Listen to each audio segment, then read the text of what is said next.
There was a show that released in 2023 called The Prank Panel. It's got Johnny Knoxville of Jackass fame. It's got Eric Andre of The Eric Andre Show fame. And it's got Gabri Sidibe of Precious fame. So there is a special YMS history because that was my first review ever. It's not great because it's so old and I was still finding my style. But I keep them up because it's cool to see how people progress. So the reason I heard about this show is because there were a billion articles and a billion Reddit posts and a billion fucking Instagram reels and all this social media buzz of Eric Andre saying that he's on a show with Johnny Knoxville and that he wanted to quit because he kept getting tased.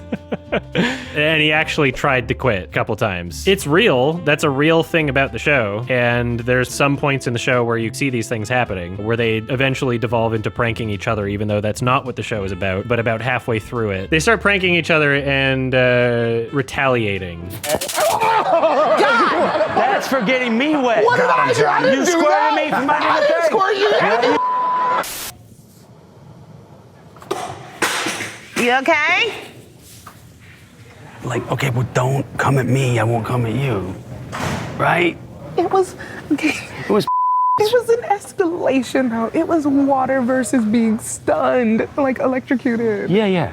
Now, you might be wondering why no one's talking about the show, even though it's had so much viral marketing success with Eric Andre talking about that thing. It's because despite them filming some great stuff, it seems like the production of the show did everything in its power to ruin that. It is just so fucking terribly presented. The music sucks. The editing sucks. So much of the show feels like nonsense filler. Conceptually, the show is a little bit broken because they try to combine other successful reality-style concepts into one thing, when honestly they should have just been more focused. Obviously, with the title being The Prank Panel, they are pranking people. You know, you could take a bunch of segments from Jackass or The Eric Andre Show. These people are good at pranking people, and they do fun pranks. Instead of just taking prank concepts and presenting them, they do this whole Dragon's Den, Shark Tank type pitch your idea for a prank thing. And so a bunch of the show is dedicated towards people pitching them pranks and just being like, that doesn't make any sense. Bottle service. What? So that's his whole thing. He loves bottle service. So I want to do a bottle service nightmare for him. That dude at the table breaks the bottle and then blames it on my brother. So what is the prank? He just breaks the bottle? So no. So someone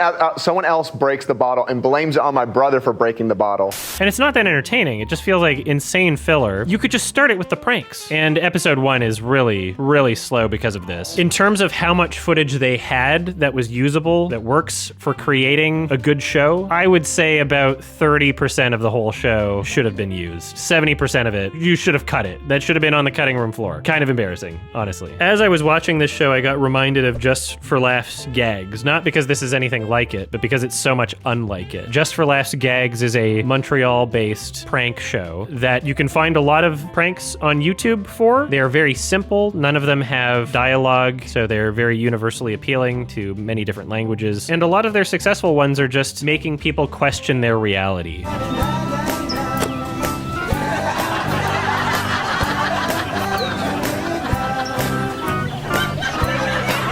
And the entire show is just the pranks. Once you prank a bunch of people with this concept, it moves along and it goes to the next prank. It's very digestible, very funny. The only thing I don't like about it is that they keep reusing the same laugh tracks over and over again. And there's one that sticks out in my head. I can hear her now. She goes,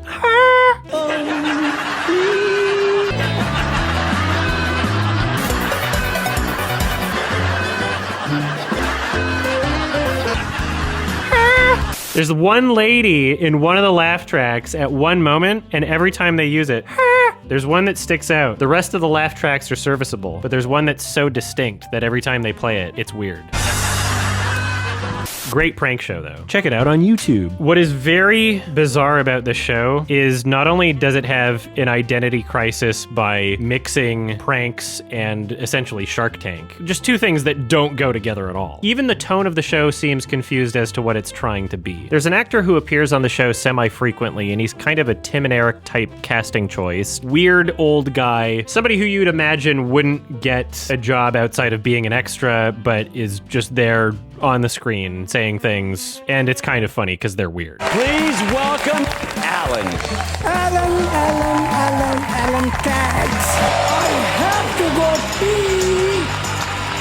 some more pranks after this. He's kind of a not quite host, but I guess kind of an MC. He'll introduce people on the show. He'll shout things between sections. But the rest of the show does not feel like it complements that at all. Like, he belongs in something where the entire presentation is ironic. He belongs in something like The Eric Andre Show, like Tim and Eric. The Eric Andre Show is a parody of talk shows that's actively trying to be bad satirically. This character in this show doesn't work because although his inclusion feels satirical, there is otherwise no element of satire in the entire rest of the show at all. Everything else about the show is just the most straightforward, non-satirical thing that you could possibly imagine. It's so confusing. Every time they cut to him, which is not that often, it's just so fucking jarring and bizarre and confusing. It does not work. It's time to walk up here and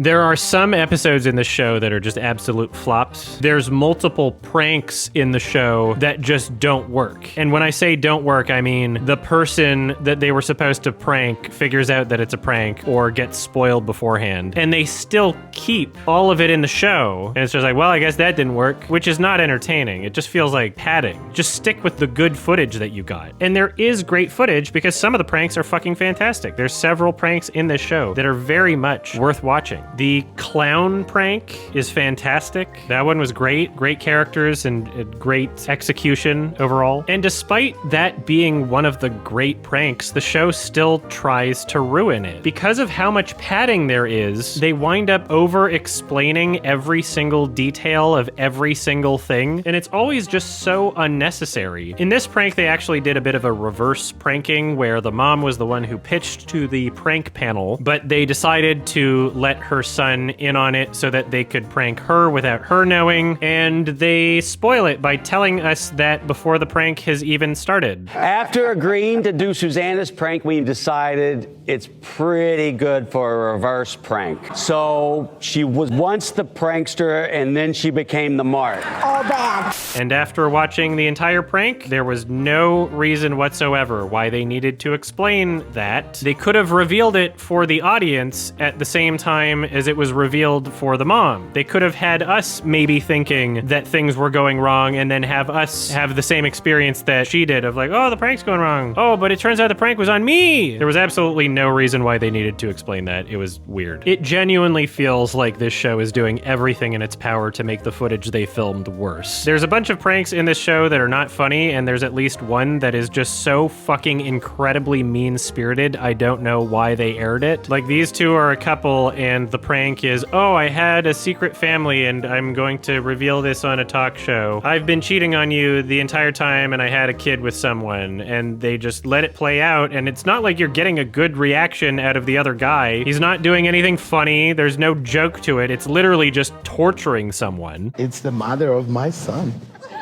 And therefore your wife? Mrs. Nicholas, my son. How'd you pull this off? Everybody here is going on. No, this is for real. I'm asking you a question. This is for real. Now I saw a lot of people nodding along. It's a prank!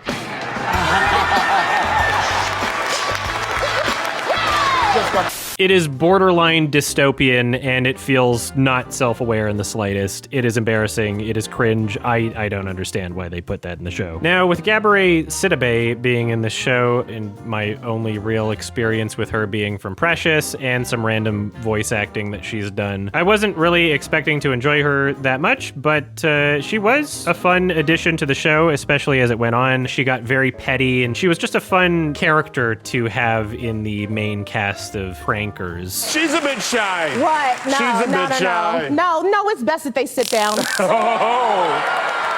It's Gabby, right? I forget. Oh. Gabby?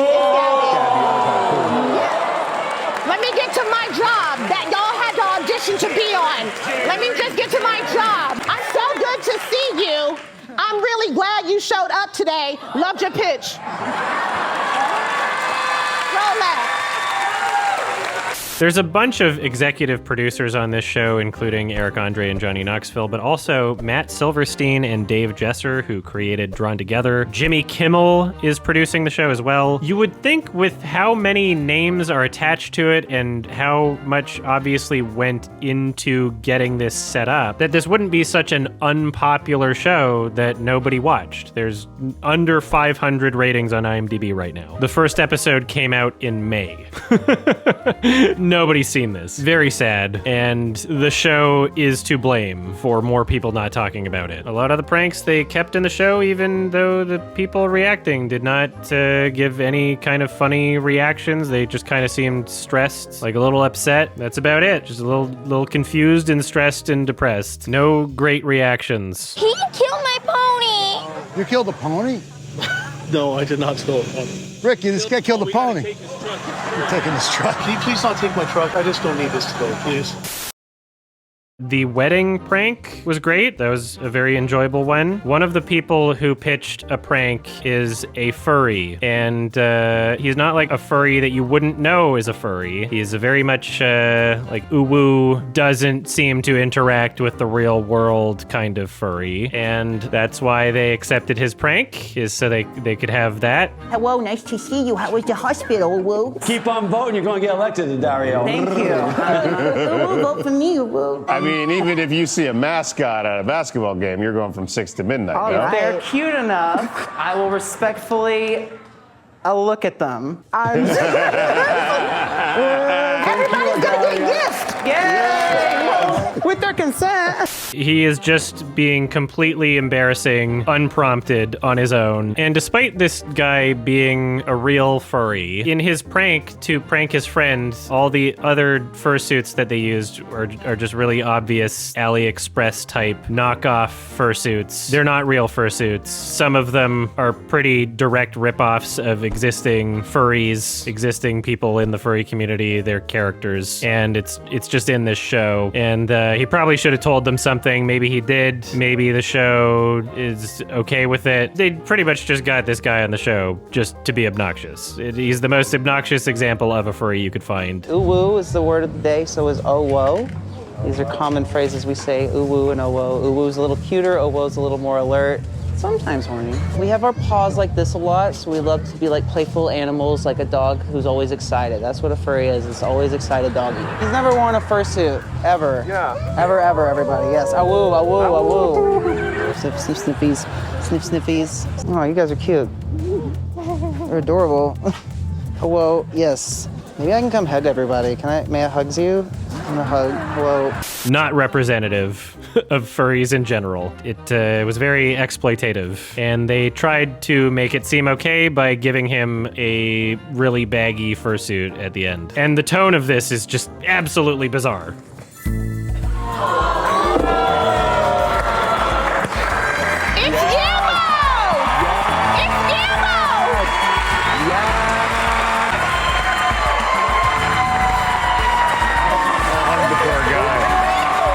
That's for you, buddy. That's for you.